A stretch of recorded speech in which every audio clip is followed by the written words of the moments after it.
رسالة إلى المخابرات المغربية وإلى النظام المغربي ككل، بما فيها طبعا على رأس الملك المغربي. خلينا نقول لهم شيء. فضلا وليس أمرا، دعم الفيديو بلايك وشاركنا الرأي ديالك في التعليقات. إلا كنتي أول مرة تشوف القناة اشترك وفعل الجرس باش يوصلك الجديد. قل لهم باسمي، وأنا أعرف أنا أيضا كاين كثيرين من الأحرار يوافقوني الرأي ويقولوا لي تحدث باسمنا. في هذه الأيام الأخيرة خاصة شهدنا هجمة ذبابية أحيانا بالصور، يعني يجيبوا لك واحد شيخ دين، واحد مانيش عارف علماني، واحد تيك توكر، واحد فيسبوكر، جريدة هنا، مجلة هناك، ويتحدثون عن ما يسموه الصحراء الشرقية. وأنا أقول من هنا، وهذا يعني حديث سريع، مش قد أتوسع فيه إن شاء الله في لايف من اللايفات، لكن فقط الآن أختتم بحديثي. أقول لملك المغرب وللنظام المغربي بكل أجهزته: قد تدفعون أحرار الجزائر حقيقيين، احنا عارفين كاين بعض المزيفين وكاين حتى اللي راهم معاكم، يعني عملاء لديكم، وكنا ذكرنا بعضهم. قد تدفعون أحرار الجزائر، وأنا واحد منهم، إلى أن يتخذوا قرار خطير بالغ الخطورة، وهو أن يوقفوا أو يجمدوا لحين، يجمدوا لوقت الصراع مع المافيا العسكرية، مع المخابرات الإرهابية، مع تبون المزور وشنقريح المجرم، لأنكم تبالغون في استفزازنا باسم الصحراء الشرقية. فيش حاجة اسمها الصحراء الشرقية، ولا يمكن أن تكون هناك حاجة اسمها الصحراء الشرقية. أنتم في الحقيقة في نفس الوقت هذا يظهر أن الملك إما عندما يمد يده إما أنه صادق، ولكن الأجهزة التابعة له لا تلقي له بالا ولا تهتم بما يقول، فهو يقول شيء، الملك يقول شيء، وهم يفعلون أشياء أخرى. وإما أن الملك في الحقيقة عنده خطاب مزدوج، يتحدث بمد اليد ويعطي أوامر للتشكيك في جغرافية الجزائر وفي أرض الجزائر.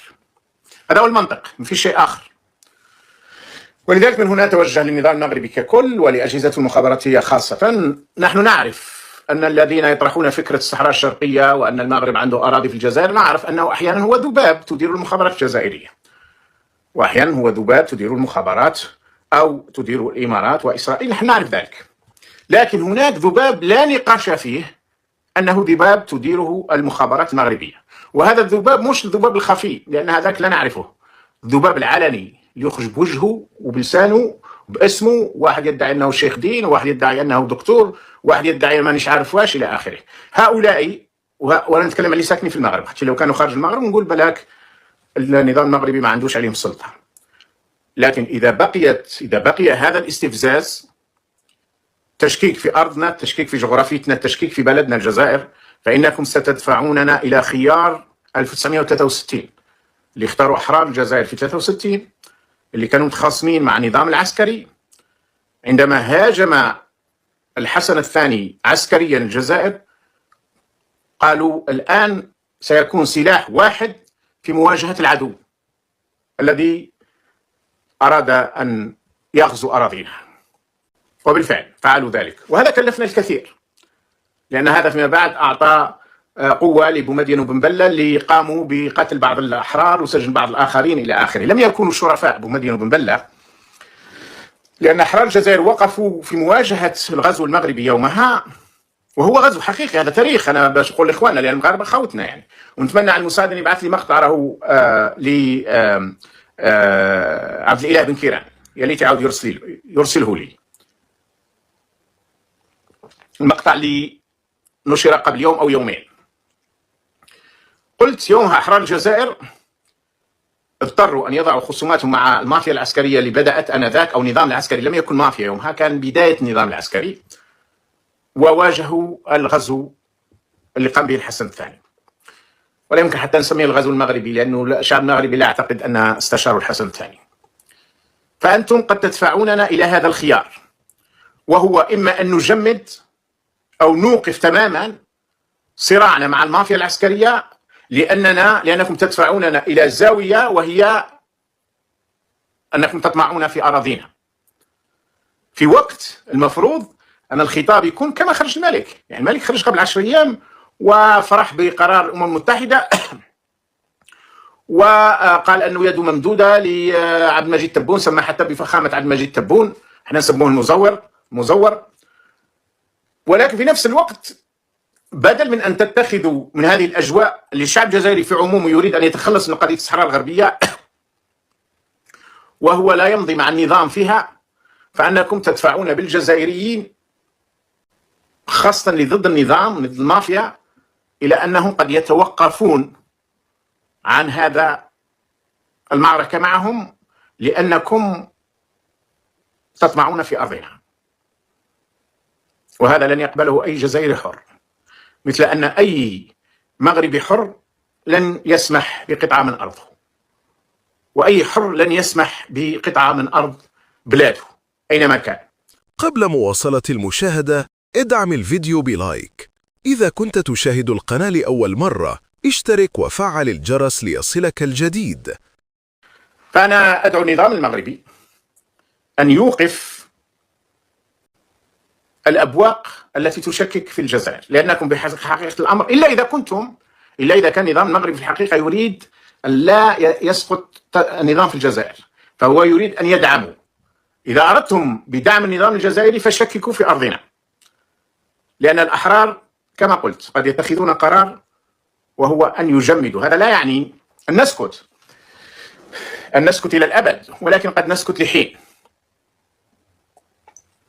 حتى تنتهي الهجمة أو يخرج الملك ويعلن صراحة بأنها أي مغربي، خلونا كاين بعض الأجانب هكذا المرتزق قد ما يحكوش عليه، أن يقول أن أي مغربي ما عندوش الحق باش يشكك في حدود الجزائر، مثل ما أن أي جزائري ما عندوش الحق باش يشكك في حدود المغرب. إذا لم يخرج الملك المغربي ويقول هذا الكلام، فهذا يعني أننا قد نستنتج أنه موافق عليه، أو على الأقل أنه لا ينزعج منه، وهذا كما قلت قد يدفعنا كما دفع أحرار الجزائر في 63 أن يوقفوا معركتهم مع نظام الحكم. أتمنى أن تصل الرسالة وتصل جيدا. تشكل قضية الصحراء الشرقية إحدى أكثر الملفات التاريخية حساسية في شمال إفريقيا، إذ ترتبط بمرحلة الاقتطاعات الاستعمارية التي قامت بها فرنسا خلال القرن التاسع عشر وبداية القرن العشرين، عندما كانت تتحكم في المغرب والجزائر وتونس ومالي، حيث أعادت رسم الخرائط بما يخدم توسع الجزائر الفرنسية، فاقتطعت مساحات شاسعة من الأراضي المغربية التاريخية مثل تندوف وبشار وقنادسة وتوات وغيرها، وهي مناطق كانت مرتبطة بالدولة المغربية عبر البيعة والروابط الإدارية والقبلية والتجارية، كما أعادت توزيع أراضٍ تونسية وليبية ومالية لصالح الكيان الجزائري الذي كانت تعتبره فرنسا امتداداً ترابياً لها وليس مجرد مستعمرة منفصلة، فخلقت بذلك حدوداً مصطنعة لا تعكس الواقع الجغرافي ولا التاريخي للمنطقة. ومع استرجاع المغربي لاستقلاله ظن هذا الملف مجمدا تحت ضغط التوازنات الإقليمية ورغبة الرباط في الحفاظ على الاستقرار، لكن النقاش بشأن مغربية الصحراء الشرقية بقي حاضرا في الوعي الوطني باعتباره امتدادا طبيعيا للقضية الترابية للمملكة، فيما استمرت الجزائر في تبني الرواية الاستعمارية للحدود الموروثة رغم أنها صيغت لتحقيق الهيمنة الفرنسية وليس احترام الحقائق التاريخية، مما جعل هذا الموضوع اليوم يعود تدريجيا للواجهة كجزء من إعادة قراءة مرحلة الاستعمار ومسؤوليتها في خلق توترات جيوسياسية ما تزال أثارها قائمة إلى اليوم. شاركنا رأيك في التعليقات وادعم الفيديو بلايك. إذا كنت تشاهد القناة لأول مرة اشترك وفعل الجرس ليصلك الجديد.